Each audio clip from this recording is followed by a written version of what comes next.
You say, and I agree with you, that the reason Trump was elected is mainly due to the fact that we're actually losing jobs, leaking out to automation.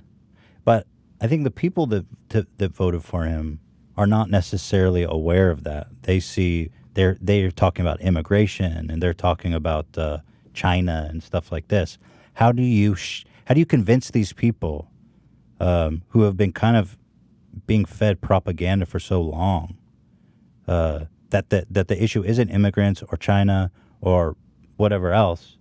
It's that their jobs are being automated away. Because and another issue I see is, conservatives tend to be, or Republicans tend to be the party of like anti-give outs, right? Anti-welfare.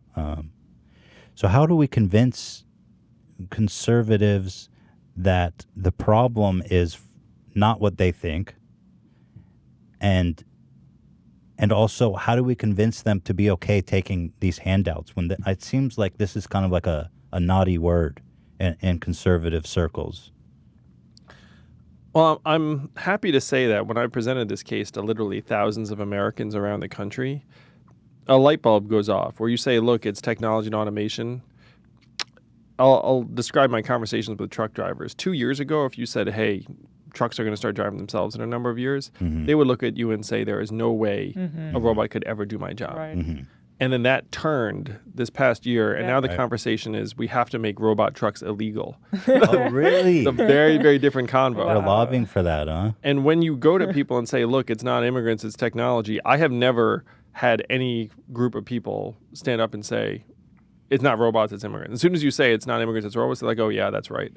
They're just kind of waiting for you to say it. But I It's so true. I feel like I've experienced it myself when I heard you talk when you were on the Rogan podcast. It's all of a sudden clicked to me. Like, oh, thank you. It's right here. It's already happening. Oh, it's happening. And then, too, like, all they have to do is look up. Like, they see the grocery stores with the self-checkout. They see the fast food with, like, the screens to touch. They see the airports that used to have clerks and now they don't. So they can see it all. And so when you point it out to them, they say, oh, yeah, that's right. To the second point, you say, look, conservatives don't like quote-unquote handouts.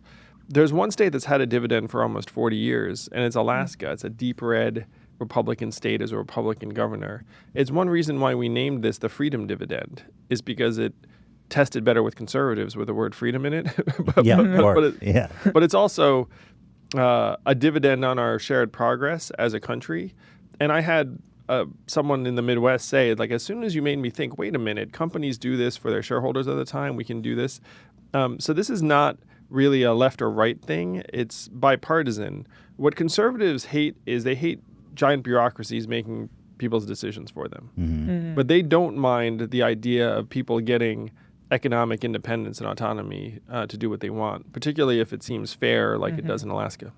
So I'm very curious, actually, about if we have case studies about such a thing of a universal basic income being enacted. I know I've heard Alaska mentioned. Are there other places that you know of that have such a thing? Yeah, there are a number of incidences around the world. There are Middle Eastern countries that are just distributing an oil dividend. It's like Alaska revved up. Some of the Scandinavian countries have almost the equivalent in terms of how robust their social safety nets are. Indian tribes have something similar where they end up with casino wealth and they start giving it out to everyone. So what is the effect on the society in which these happen? I think Arab countries is a little bit of an outlier. It's a strange situation there. But like in Alaska, for example, how much money do they get, for example? And what is the rationale for giving it out there? Just to get people to want to live in Alaska? I mean, I don't know. So it was almost 40 years ago, and a Republican governor realized they had tons of oil in the ground. They were going to make some money. And so he went to the Alaskan people and said, who would you rather get the money, the government or you? And then the people of Alaska said, us. And he's like, oh, I thought you'd say that. So then that has grown over time to the point where now everyone in Alaska gets between $1,000 and $2,000 a year, no questions asked. And this is man, woman, or child. So if you're a family of four, you're going to get, let's call it $8,000. And that's significant. Yeah, absolutely. So this program in Alaska has created thousands of jobs, has improved children's health and nutrition. It's wildly popular. It's decreased income inequality. And it stood the test of time through all of these years and now decades.